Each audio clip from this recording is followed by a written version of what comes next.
Halo semuanya, perkenalkan namaku Siska Eva Putri Anggeni dari Universitas Negeri Surabaya, Fakultas Ilmu Sosial dan Ilmu Politik, S1 Pendidikan Pancasila dan Kewarganegaraan.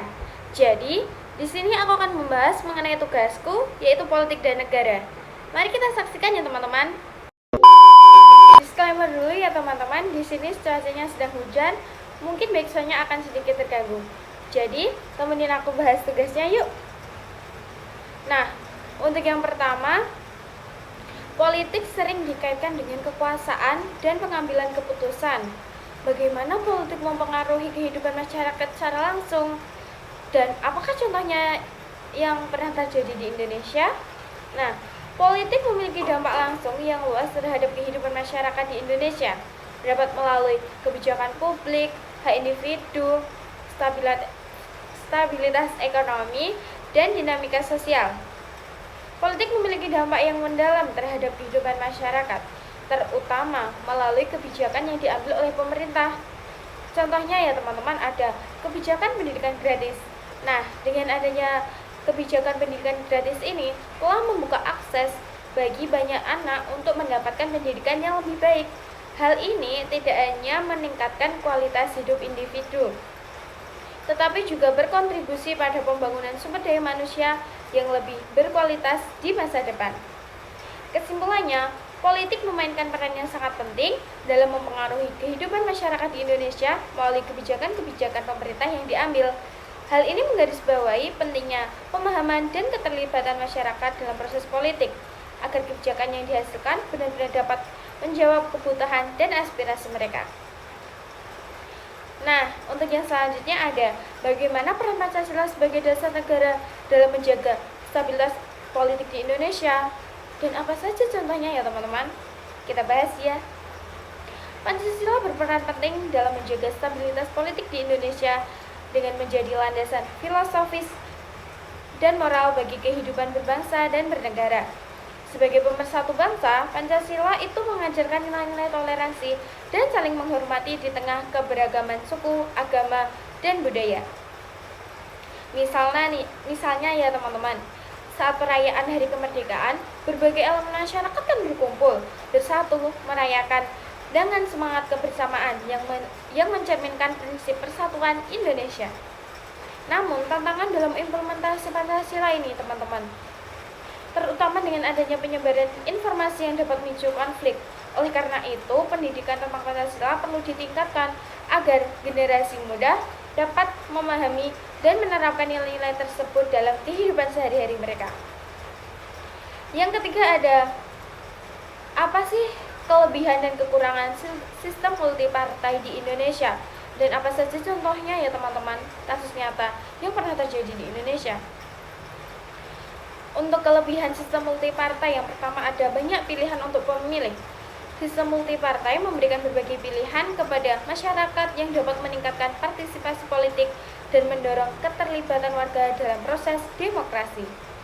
Yang kedua ada representasi beragam.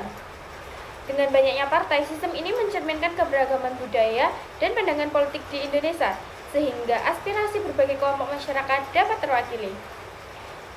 Kekurangannya tidak terlepas dari kelebihannya, pasti juga ada kekurangannya ya teman-teman. Yang pertama ada proses pembentukan pemerintahan yang rumit.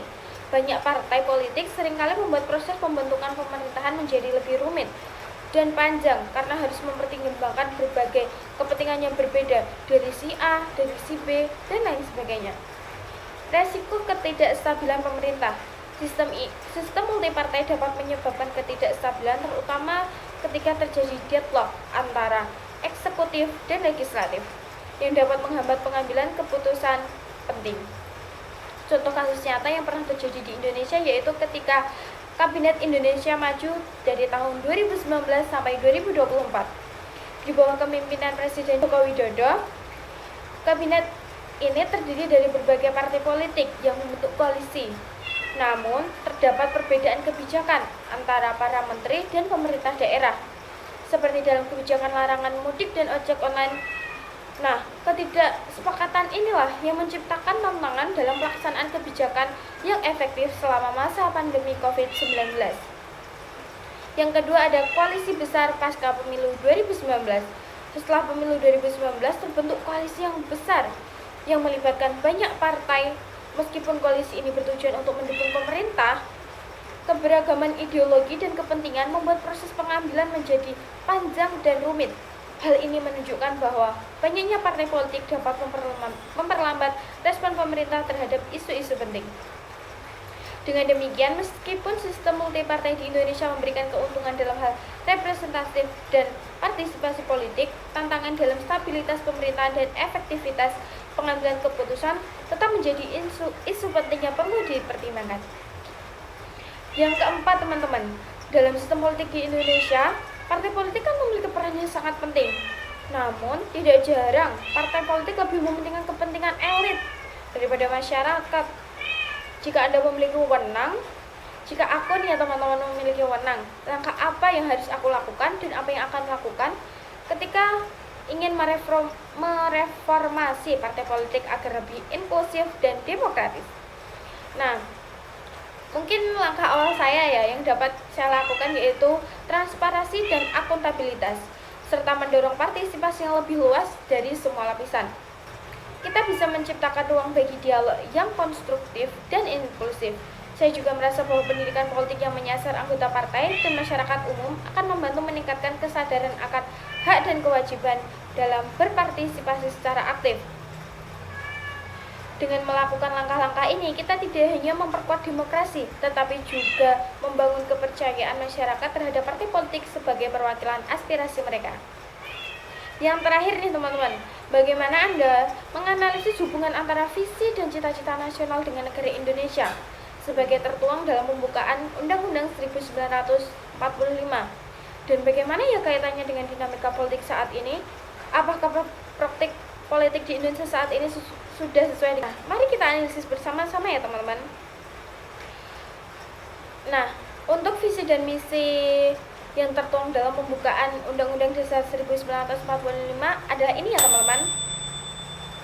Nah, untuk praktik politik di Indonesia sekarang ini seperti apa ya? Yang pertama itu ada politik oligarki. Oligarki itu apa ya? Politik oligarki itu bahwa kekuasaan politik dipegang oleh segelintir individu atau grup saja. Jadi mereka yang mendominasi ya teman-teman. Yang selanjutnya ada korupsi dan penyalahgunaan kekuasaan. Masalah korupsi masih sangat signifikan di negeri ini. Tidak hanya mengganggu pertumbuhan ekonomi, tapi juga melemahkan keyakinan masyarakat terhadap pemerintah.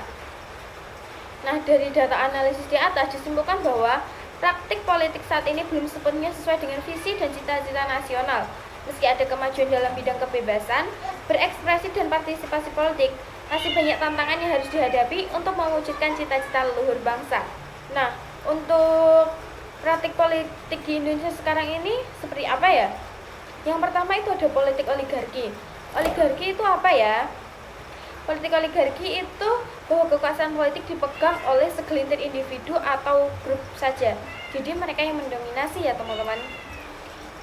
Yang selanjutnya ada korupsi dan penyalahgunaan kekuasaan. Masalah korupsi masih sangat signifikan di negeri ini. Tidak hanya mengganggu pertumbuhan ekonomi, tapi juga melemahkan keyakinan masyarakat terhadap pemerintah. Nah, dari data analisis di atas disimpulkan bahwa praktik politik saat ini belum sepenuhnya sesuai dengan visi dan cita-cita nasional. Meski ada kemajuan dalam bidang kebebasan, berekspresi dan partisipasi politik, masih banyak tantangan yang harus dihadapi untuk mewujudkan cita-cita leluhur bangsa. Nah, untuk contoh kasusnya itu ada kasus mega korupsi timah yang kemarin pernah terjadi, yaitu kerugian negara akibat pengelolaan timah diperkirakan mencapai 300 triliun dengan kontroversi mengenai penghitungan kerugian lingkungan. Nah, apa solusi dari kejadian itu? Atau mungkin saran serta perbaikannya?